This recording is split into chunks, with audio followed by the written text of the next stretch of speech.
Hello, everyone, and welcome to another one of our webinars. Today, we've got Bella from Gett, and we're going to be talking about intentional workplaces with a real look at returning to office and what that means. Bella, do you want to give a proper introduction to yourself? Yeah, sure. So, hi, everyone. My name is Bella. I've worked in the people space in various guises, various industries and sectors for the last 10 years. And currently, I'm the head of people at Gett. So, I'll talk a bit about Gett in a second. But in terms of what my role covers at the moment, we look after all of our teams across two main markets for us, which is the UK and Israel, but also the two other occasions where we have people working, so Cyprus and Poland. And then in terms of who Gett are, we are a taxi booking platform. We have over 2,000 London clients, including the big four consultancy firms, some very prestigious law firms, multinational financial institutions, etc. I would keep going on, but I don't want this to sound like a sales pitch. But in essence, our job is to get people from A to B, wherever A to B is, in the most convenient, reliable, comfortable, and seamless, emphasis on seamless, way possible. Amazing. I'm actually a personal user of Gett, so big fan. Much more reliable than other companies that we shall not name. But yeah, so the reason that we're here today is that Gett have just released a report all around intentional working as a way of looking at the return to office debate. So that might be fully returning to office, it might be hybrid returning to office. Everybody's got a different opinion on this and a different idea of what this means. So Bella, how do you really define and measure that concept of intentional working? Yeah, sure. So in terms of today's hybrid world, it's clearly not a given that every work interaction is going to happen in person. So intentional working for us is all about creating an environment where collaboration can happen to solve commercial or challenging commercial problems, but also to get creative, emphasis on the creative. And we've created spaces in our office, and certainly we know other organizations have done the same, to be able to have that in-person togetherness. So it's not just about coming to the office and doing normal work, doing emails, doing things that you would be able to do in a different environment. It's about spending time getting to know your colleagues, investing in the trust and the relationships, but also working together on things that you might be a bit more limited in doing when your interaction is virtual. When it comes to measuring, it would be really nice to have a silver bullet when it comes to how you measure productivity. For us, there's always a pulse check when it comes to an engagement point of view. How engaged are people? How loud is your office? How invested are people in making time for things that are outside of meetings, whether it be social activities in the evening or broader engagement events when it comes to fundraising, etc. And that for us is a way to get a sense check on where you sit on the barometer of how much you're invested beyond your day-to-day working interaction, beyond the 9 to 5 of what your job requires you to do. How much do you want to do it? And that for us is something that we're constantly looking to measure, but finding different ways to do it, clearly. Yeah. I think there's a couple of really interesting things in that. Like the first one being that, this isn't a binary issue. It would be very naive of anyone to assume that all work is now going to happen in person. But I think it's also naive to think that all work can happen completely async or completely remotely. Like there are different types of work suitable for different types of spaces. And that binary nature of what work looks like, I think has really damaged this entire debate. And in the same way, to your point around how do you measure it, that's also been a challenge. Like one of the things that I always find really interesting is when these reports about productivity come out and there's always a big headline that says like less productive or more productive, or there's kind of like a big sexy headline. But then if you actually look at the nuance in the data, there's normally factors that influence this. Like, are people less productive because they are new to the role and they weren't able to access training, or they weren't able to kind of form those managerial relationships? Was it because they didn't have the right equipment they needed at home? And so I think that something that we're really trying to encourage at Flexa, and is just to take a bit more of a nuanced look at everything that's going on here, not getting into this us versus you kind of camp, and it just isn't helping anyone. No, I totally hear that, and a lot of organizations, well, a lot of the narrative when it comes to organizations that want to return to the office and have a more balance in office than at home, come down to talking about their employees not being children, etc., which really focuses on the control element. For us, for Gett and in general, flexible working intentionally, working remotely, it's not about the control element. It's not about wanting to control the output and the input of everything that happens. It's recognizing that you can't replicate in-person collaboration in a number of settings. And so that organic learning, that learning by osmosis, the organic skill sharing that happens just by being around each other is something that we lost during COVID, certainly, and something that we are trying to get back through a more hybrid approach. It's not about, people need to be in the office, bums on seats, because that is what generates and that is what makes people do better work. It is that you can't replicate some of the cultural integrity that comes from being together and having shared interests and shared goals and connecting. And that's ultimately what a hybrid organization is about, is fostering connection in person where you can, and then being able to maintain remote working from a flexibility perspective that gives you the best of both. Yeah. And there's loads of companies who, even if they are fully remote as a kind of catch-all policy, they'll still come together for, company away days or company retreats, or so for us, we're remote first. So people can work anywhere they want, apart from one day a month, which is actually tomorrow, where we squish every single member of our team into our office, which is not designed for a team of our size. We're not quite sitting on each other's knees, but it's definitely getting pretty close. But having these moments of in-person connection amongst a flexible environment, I think it is a super important thing. It is, but you make a very good point, though, about the physicality of your environment in the first place, because organizations that are promoting a hybrid way of working, and we know that the majority of people from our return to office report feel that you do better work, collaborative work in person. You need to have an environment that facilitates being able to do that. So whether it's creating intentional spaces within your workplace or having an office that's big enough to house everyone, if you're going to have people together more regularly than once a month, is super important. And again, just referring back to some of the social elements and the connections outside of meetings, being able to do that and have the infrastructure in place to do that means that you can create moments for those interactions rather than relying always on formal gatherings. Most organizations have some form of Christmas party, they might have some form of summer event.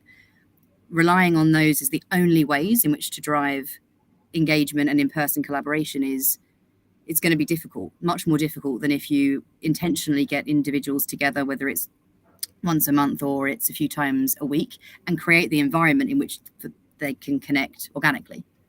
Yeah, it's so complex, isn't it? It's not just how does an individual work, but then it's also how does your team work together?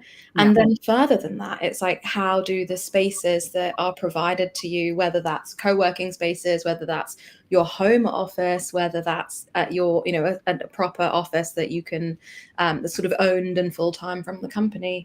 There's so much complexity. I just realized I didn't mention at the beginning that if anybody has any questions that they want us to answer, or any comments, or you want to get involved with the conversation, please just drop it in as a comment on wherever it is that you're watching, YouTube, LinkedIn, wherever that is, and we will see it in the chat where we are.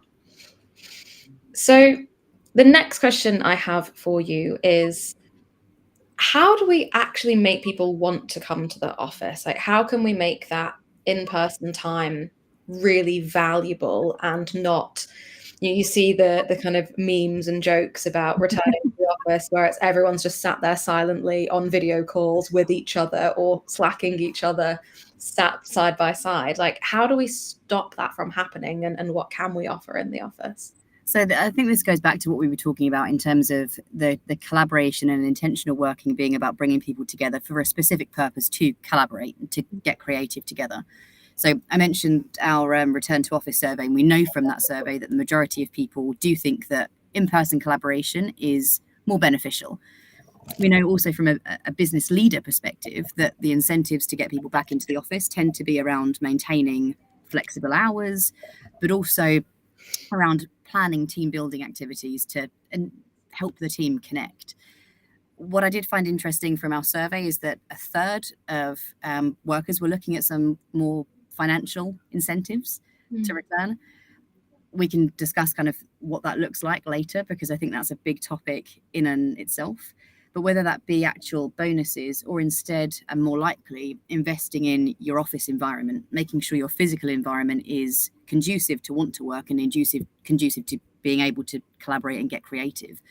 So at Gett, we have a few ways that we do that. We have Monday stand-ups. Mondays, everybody's in. We have a stand-up about what's going on for the week and what's been our highs and our lows, where we also serve breakfast. Food tends to be a fairly good incentive for the majority of people. We're also in a shared workspace, so we take advantage of some of the infrastructure that the workspace that we're in has.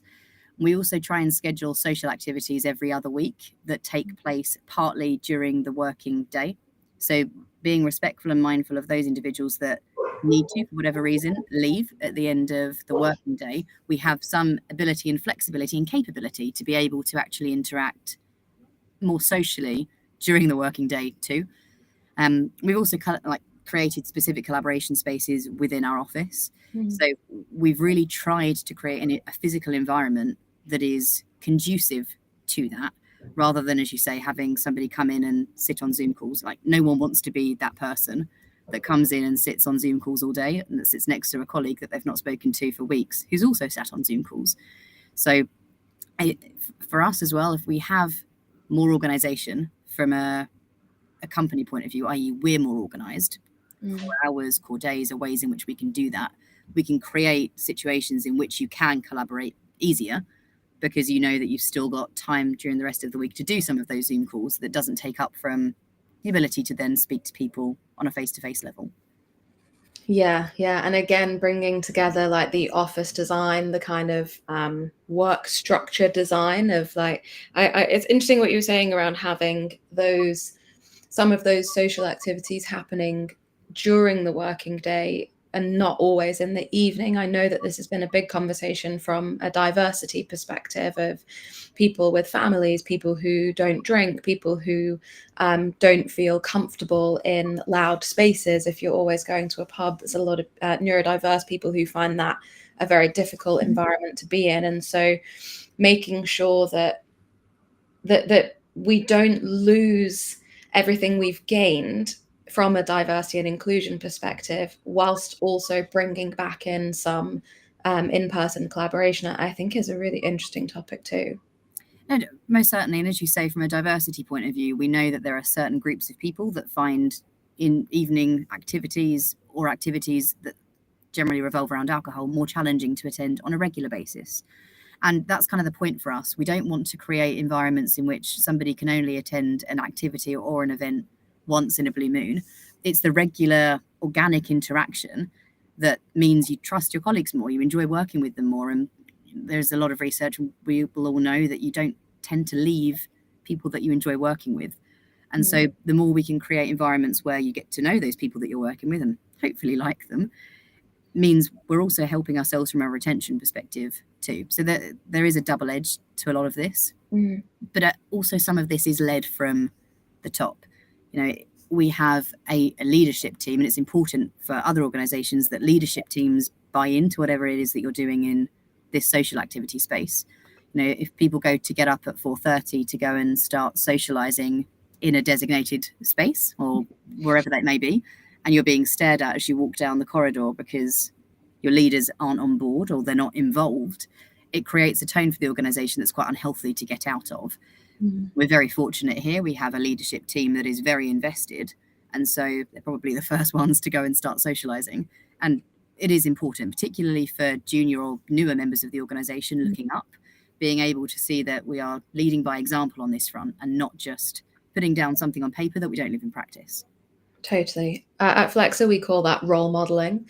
And it's quite an important part of understanding a company's culture or a company's EVP, because it's quite easy to write a bunch of docs or, list a bunch of bullet points that say we, believe in this and this and this, and these are our company values. But are they actually being upheld and lived by the leadership? Because you're absolutely right. If if your boss is never so we do half day Fridays at Flexa, and I think that all of us, like including the founders, everybody, whenever they can, and I'm not going to say that it's every single Friday, because there are definitely days where people have too much work to leave at 2 o'clock on a Friday. But whenever we can, we make a point of doing that and sharing in Slack, what we're up to on a half day Friday, so that everybody who joins, they're kind of going, is this really true? Are we really allowed to do this every week? Is there a catch, or is this fine? And we always say the same thing, like, yeah, if your work's done and you've got nothing else that you to pick up until Monday, then crack on. Your time's your own. And I think that, especially in an environment like ours where we're a small business, we work really hard a lot of the time. Those little bits of flexibility are really, really valuable to people. We have something similar. We call it Gett Flexi Fridays, where the last working Friday of the month, the whole company takes off. And that's a great way, again, from a leadership point of view, to show this is what I'm doing on my Flexi Friday. I don't expect you to work because I'm going to be walking the dog. I'm going to be taking the kids to this particular trampolining. I'm going to be yoga, meditating, whatever it might be. It's a great way to actually then get conversations started and start to share interests, etc. But as you say, it just sets the tone for the rest of the organization that this is how we live and breathe the values, which is a lot harder to do when you don't see it in practice, when you don't see each other to be able to then talk about what you did and start to build those connections. And that has to extend to return to office too. I've read a lot of commentary around, and first of all, everyone's role is different. Some senior leaders will have more out of office meetings and things like this than others, so they might not always be physically present in the office. But I have definitely seen a lot of commentary and conversation online around, we've all been sent back to the office 2 days a week, 3 days a week, 4, 5, whatever it is. And the CEO is never there, or the boss is never there, and that also creates a real distrust. Like, if you're not willing to follow the kind of rules and the expectations that you set, then it's really, really difficult to get other people to do so as well. Absolutely. And it comes down to the fundamental point of fairness. If you're going to implement a policy, then it has to be fairly measured and then fairly recorded. So if you have a return to office mandate, your start point, your base point should be that your leadership team are invested and therefore living and breathing your example, but also that when the peer groups below look around and see what's being actioned, what's being implemented, is one team being able to flex because their manager thinks that it's okay, versus another team who has a manager that abides by the rules because the rules are the rules. You have to then make sure that you're creating an environment where people feel that they are being treated fairly. And some of that, from a measurement point of view, is harder to do in organizations that don't have data entry points. For us, it's a lot simpler. You have to swipe into the building so you can actually see who is in. But in organizations that have a return to office mandate, but then have flexibility pounded on top, so things like core hours, it can make it much harder to record who is in, because you may look around the office at any given time and not see all of your colleagues. It's where you come back to, that organizational trust. Do you trust that your leaders are treating you fairly? Do you trust that line managers are implementing policies fairly? And if you've got that organizational trust, it's far less important for what you see, because you trust that it's happening behind the scenes. But that trust only happens when you've built up the relationships to enable the trust.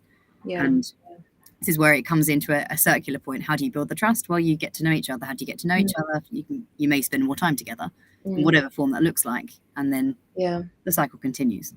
Yeah, it's super interesting, and I know we've all read plenty of arguments from both sides here. Like, there are people who have successfully built, amazing fully remote companies, and that suits a very particular type of person, as does a 5-day a week in the office company. And I think that's a point I think is really important for us to keep emphasizing, is that there are so many different types of people and different types of work, some of which is done better in person, some of which is done better remotely. Some people do better in person, some people do better remotely. And really, as long as candidates and workers have the information and the ability to make those choices, then we're in a good position.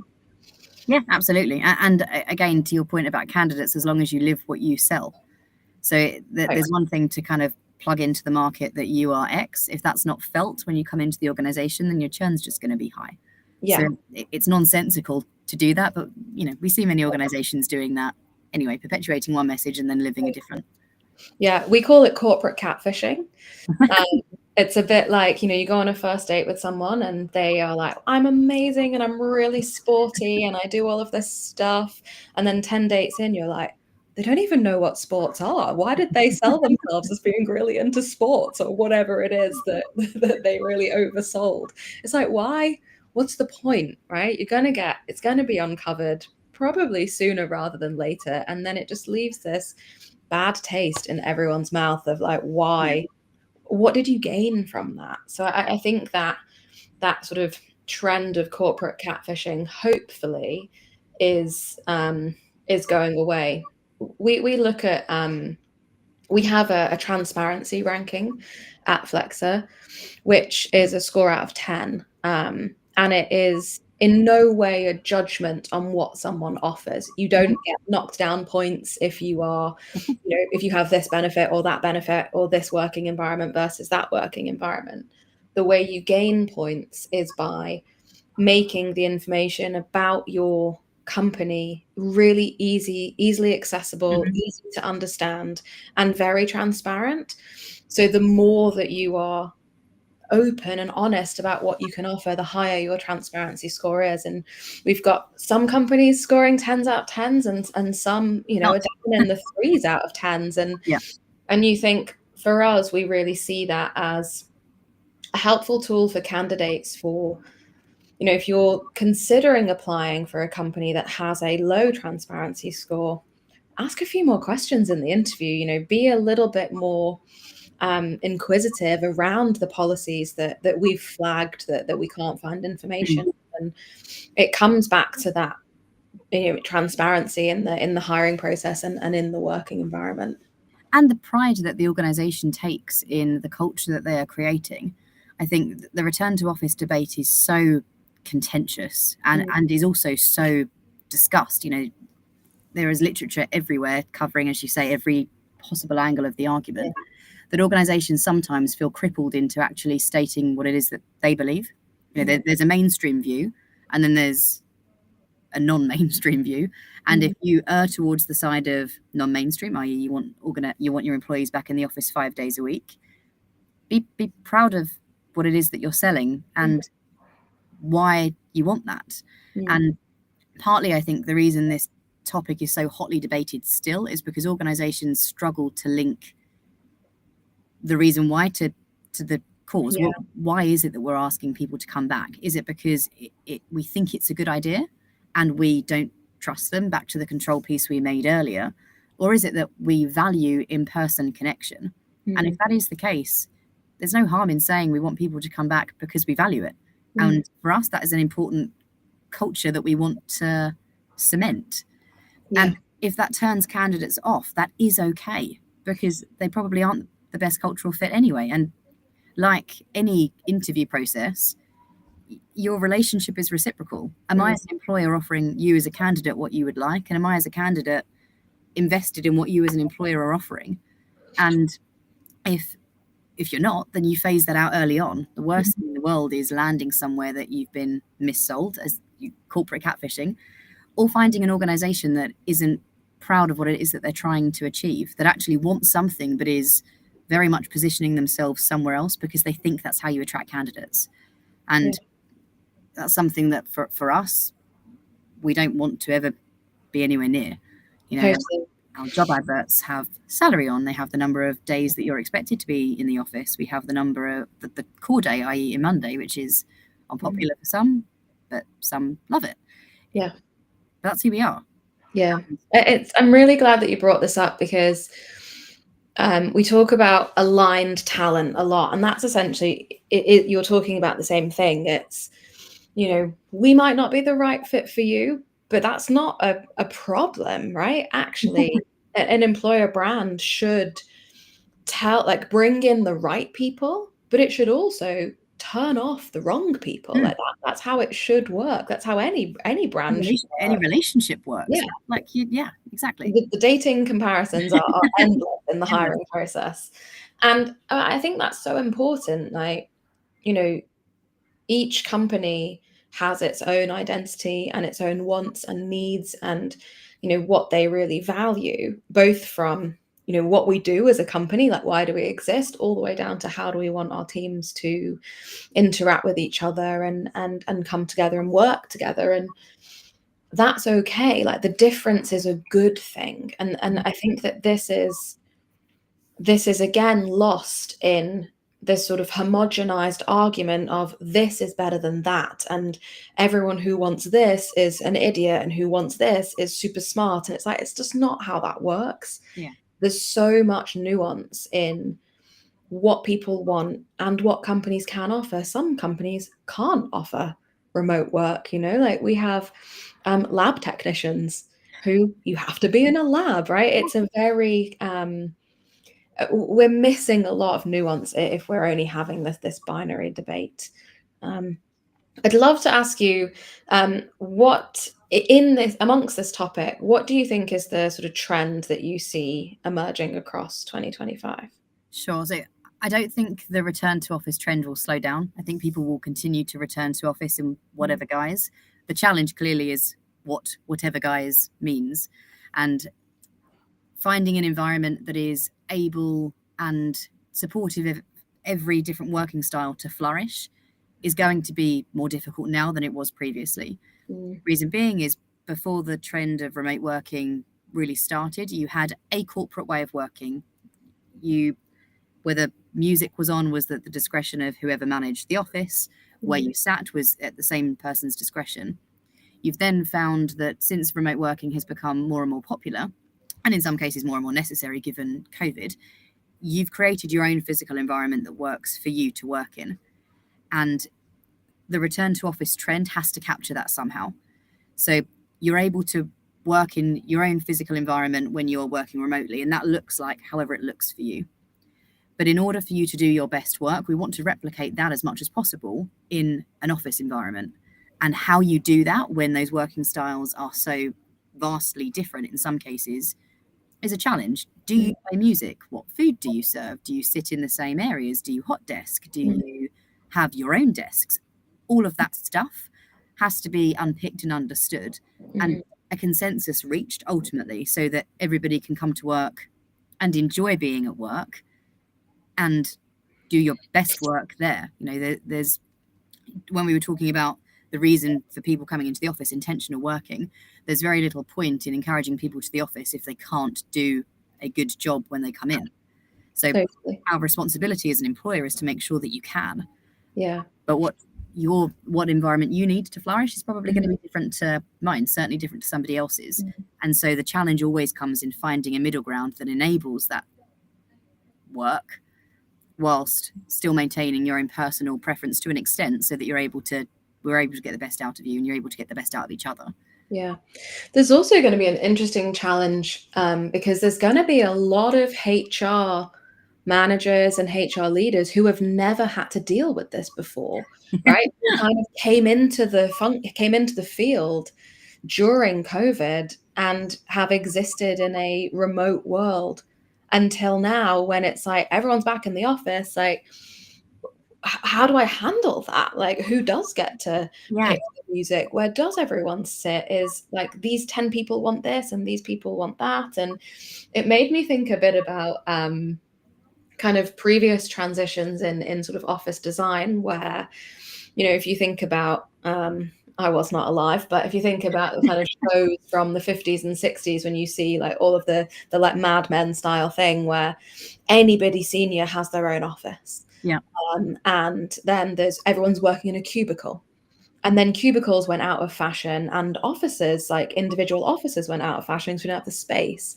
And everyone was open plan. Like it's not uncommon now, especially in like small and medium-sized companies, for the CEO to be sat in an open plan office with everyone else, not in their own private office. That's not that unusual, particularly in like tech and startups. And was an interesting transition. And there's also going to be, how long ago was COVID now? What, 5 years? There's going to be people who are in their late 20s who've never worked in an office before. Well, and I'm in the HR field, so I have a number of colleagues and friends that are in the same one. And there's always some interesting stories about those individuals that started work during COVID. And so it's perfectly acceptable to dress how you like on the bottom half because no one's ever going to see it. And then coming into the office and recognizing that actually there is an appropriate way to dress, even if you don't have a dress code. There are some items, i.e. pajamas, that you shouldn't really leave the house and go to work in.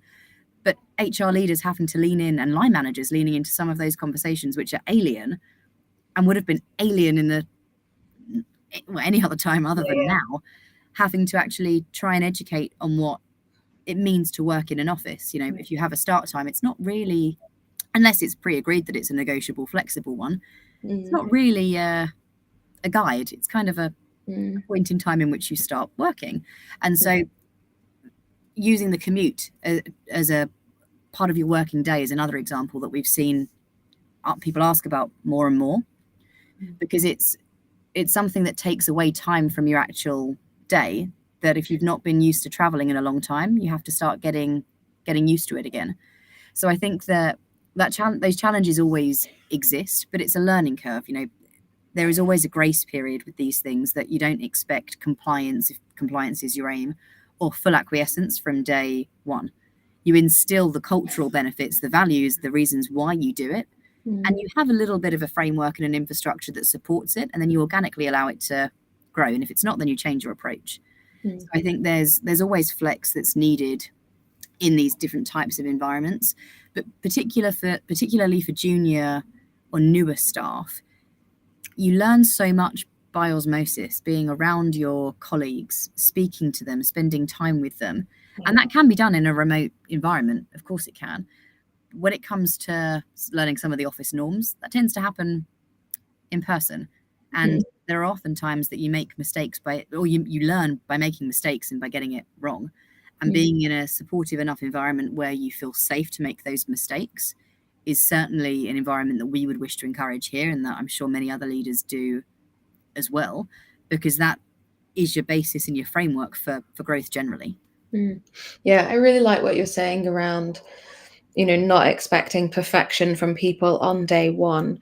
Like, if you're in your mid-20s or even late 20s and you've never worked in an office before, one of the debates we have in our office is people's like notification noises being on. And you'll see someone comes in who doesn't normally come into the office if they're like less a regular office attendee, and you're just like ding, ding, ding, and you see kind of heads turning to look at them. Teeth being grit. Yeah, maybe just put that on mute. But there are all sorts of things like this. Like the classic one is like, everybody knows not to microwave fish in the office, but like, would you know that? These kind of like cultural norms that, I mean, you would hope you microwaving a fish one, you would know. Yeah, that's pretty extreme. But you kind of assume that people have an understanding of a lot of cultural norms around working in an office that maybe they don't. And every office is different. Like I've worked in offices where, everyone ate lunch at their desks and people didn't really socialize. And I've also worked in offices where at 1 p.m. every day, all of us went, like 10, 15 of us went to lunch together. And it would be strange if you didn't join that. So it's hard, I think, you're not just getting used to working in an office, but then once you've learnt that, if you change roles, there might be different rules in that environment versus another. Well, certainly, and some of how you, as I say, you learn that is by getting involved and by getting it wrong, by microwaving a fish, and then some kind soul saying to you, "Yeah, tuna in the microwave's not really a thing in public ever." But not even at home. Not even at home. Please don't do it.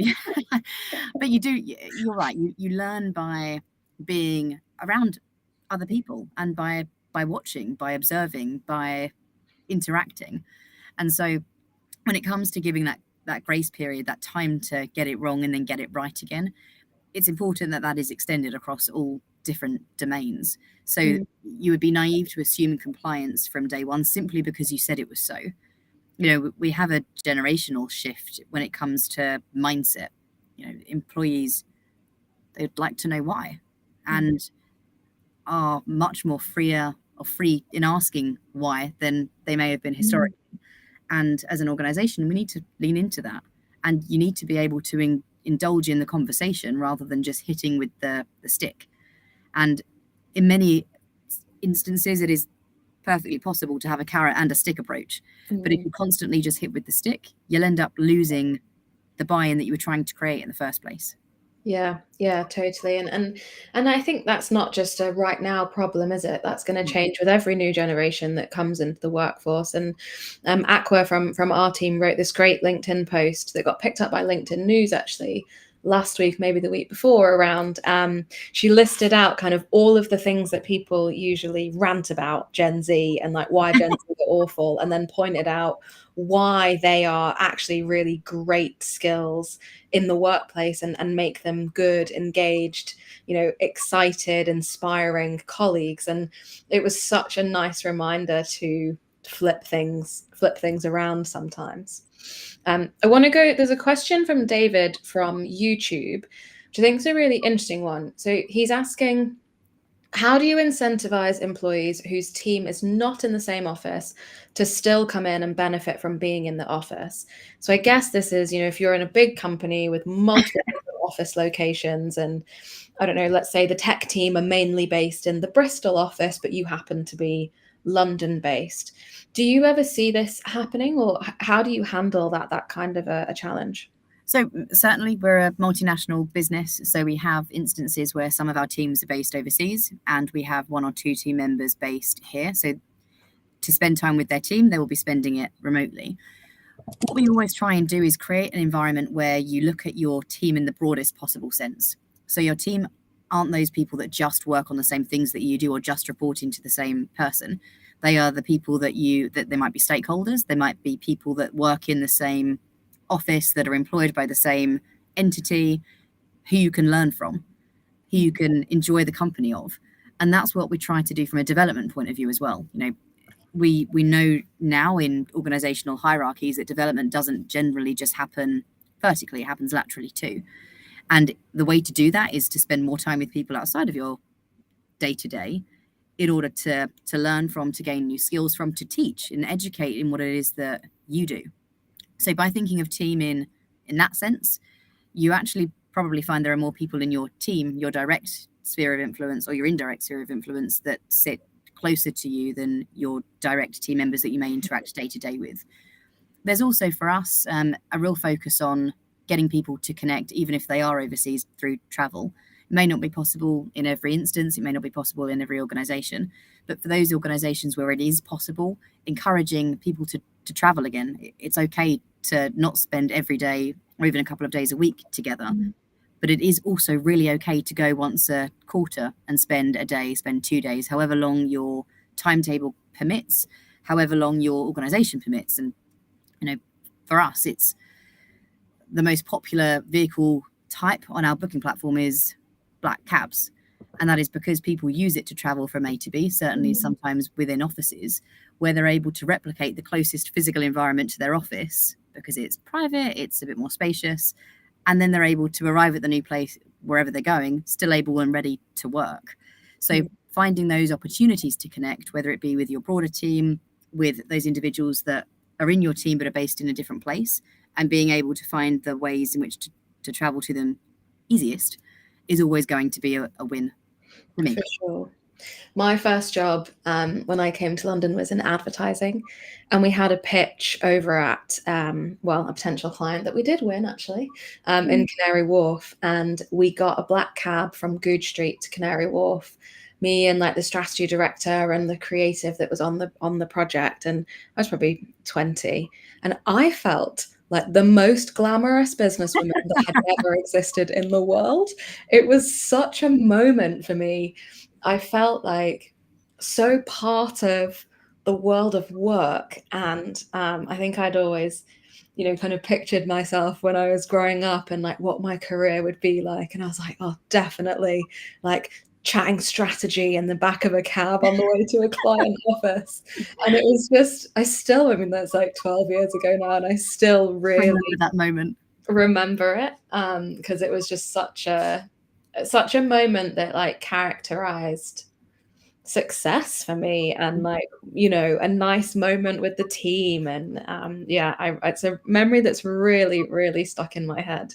It's an iconic London thing, particularly if you work in or around London. It's the only way to travel from a business point of view, particularly if you're thinking about using it from a commuting point of view as well. We often have the question from some of our team members, and certainly I know some of my HR colleagues elsewhere do, about how much does the commuting time count towards your time in the office? If leaders expect you to be in the office more, how much can we count time commuting?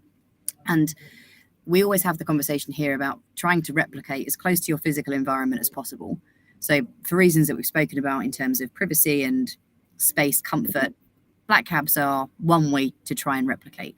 But when it comes to things like public transport, where you've got poor Wi-Fi, you ditch in and out of signal underground, or you have some security concerns because of the conversations that you're having that need to remain confidential and you just don't know who's around you, it's a really difficult one to try and sell into a business that your commuting hours count as part of your working day, unless you have some very, very specific examples of how you can do that job effectively and the environment that you can replicate whilst traveling. Yeah, interesting. And I guess that's like particularly relevant to people in sort of more senior or sort of more secure industries. Like definitely difficult to argue that every single person should be doing that every day, and that would be a valid business expense. But definitely if you're in a senior role or you're in a position where maybe you do need that time. Like I definitely know people who can't lose an hour from their day for meetings, and they will take meetings in a car on the way to the office, and that's a real necessity for them. Exactly. Yeah, for sure. I really want to ask you about, there was a really interesting stat in the report which said that 6 in 10 leaders would consider renegotiating compensation if they were going to change the policy and ask people to come into the office more. What do you think about that? 6 in 10 is quite high. It was more than I was expecting. I was surprised. And I was surprised because of the scalability. Like one thing I wouldn't expect to see is companies offering blanket compensation for a return to office. Where I do think that number might drive up is when you're looking at it from a retention perspective of your top talent. So if I have a default offering when it comes to flexibility or returning to the office, and I have a real top performer that those requirements and that blanket approach doesn't work for, would I create a bespoke intervention that might include some form of financial recognition that enables me to retain that individual? Yes, most likely. And I think that's probably where you might see organizations renegotiating from a retention and top talent point of view, rather than a blanket measure in terms of returning to the office. So bespoke interventions from a retention point of view are common, as we would know in the people space, because each individual is different and what their requirements are to be retained are very, very different. But if there is a specific need for flexibility over and above the default, I think the organizational stance has to come down to one of performance and engagement. How much do I want to retain this person? Are they a high performer? Are they, or where do they sit in a talent grid? Which I know one of our survey findings is if you're in the top right-hand grid of a talent map, for those that are unfamiliar, that's the bit that recognizes your top performance and top potential at the same time. From our research, you're more likely to be in the office, not necessarily for the majority of your time, but you're more likely to want to come into the office if you sit up there, because your engagement is naturally higher. Your motivation to create natural learning opportunities, organic moments where you can interact with your team members, with your leaders, with the people you're learning from, are likely to be higher. So I think that's where your emphasis on some form of financial intervention would come, if you've got one of those people that needs something above the default position that you're offering. Yeah. And also, for retaining talent that's important to your organization in other ways, like, carers or people with disabilities who maybe on the opposite spectrum need more flexibility than the policies are suggesting. I think that more and more talent teams that we're speaking to are just increasingly aware of the spectrum of things that we have in our ability to be able to say, we can accommodate this, we can accommodate that, we can give more flexibility for not just for things like disabilities and conditions where they are absolutely necessary. Never say no to that. Also for things like caring, or whether that's for an elderly person or for someone unwell or for your children. And I think that it just continues this interesting trend away from the homogenization of work and what it looks like, to a much more individualized situation, which makes a lot of sense if you think about the macro trends in our lives around personalization and being able to, have what you want, when you want, how you want it. Like, that generally is a theme of the modern age of consumerism that we're in. So it's no surprise that this is finding its way into work as well. Yeah, exactly. And the change in legislation and the regulatory environment helps with that too. You as an employer, your default answer is to say yes, unless there is a real reason that can't be accommodated. And there are many reasons why it might not be accommodated, but you go into those discussions and that planning with, how can we make this work, rather than why doesn't this work? I think one of the other interesting findings of the survey was, when it comes to the request and the ask for flexible working, the need or not actually to state why you need the flexible working in the first place. As an employer, it's not up for us, as a line manager, it's not up to us to decide if your reason for wanting some form of flexible working is valid or not. Right. The point is, you want it, and can we make it work? Yes or no? If the answer is no, it should be no, regardless of the situation for why you need it. Similarly, if the answer is yes, it should be yes in all circumstances, not just because we value X as higher priority than Y. Yeah, really interesting. It's not a judgment call there. It's it's a possibility call. Is this possible, and can we make it happen or not? Final question, and then we will have to say goodbye. When you're looking at this relationship between workplace flexibility and, if we call it, business agility, how are you seeing really successful organizations using this concept of intentional working to get some sort of competitive advantage? Like, how's that happening? I mean, I think at the fundamental level, if hybrid organizations want to succeed, they need to be more organized. And I use that organization term in both an individual level, but also an institutional framework one. So core days, core hours are ways that you can help be more intentional with creating some of those collaboration examples, because nobody wants to come to the office and be sat there on Zoom calls all day. So being able to create an environment and an infrastructure that enables you to know exactly when your colleagues are going to be in, so you can prioritize those face-to-face meetings. And as an individual, being proactive to ensure that you prioritize those interactions on days when you are in the office, means that those days that you aren't spent in the office, or that are not spent in the office, can be spent doing things that you don't need the togetherness element for. The other element, which we've spoken about throughout, is trust. Our report found that 77% of workers feel that they do better work when they know their colleagues. So ensuring that people have time to connect outside of the meeting room is really, really important. And we spoke about some of the social elements happening during the working day to facilitate that. But being able to create more examples and more practices to facilitate those opportunities naturally is how you will start to find intentional working really taking hold and then organically becoming part of the organizational DNA rather than being forced down at a corporate level. Yeah, amazing. I think that's such a nice place to end around, ultimately this is about who you want to be as an organization, and that means that some people will want to work with you and some people won't. And that's not a bad thing. Ultimately, the way that we build working environments is not and never can be to please absolutely every single person in the world. But we can appeal to a group of people who want to work in the same way that the rest of your team do, or whether that's a shared mission or whether that's a shared way of working or whatever that might be. It's a really nice alignment to end on. But yeah, if anyone wants to read the Gett RTO report, we will add that to the comments on the video so that you're able to find it really easily and read the full thing. There's tons of really interesting stuff in there, so please go and do that. And Bella, thank you so much. This was really interesting, really insightful. Really pleased that we could have you on. No, thank you for having us. It was nice to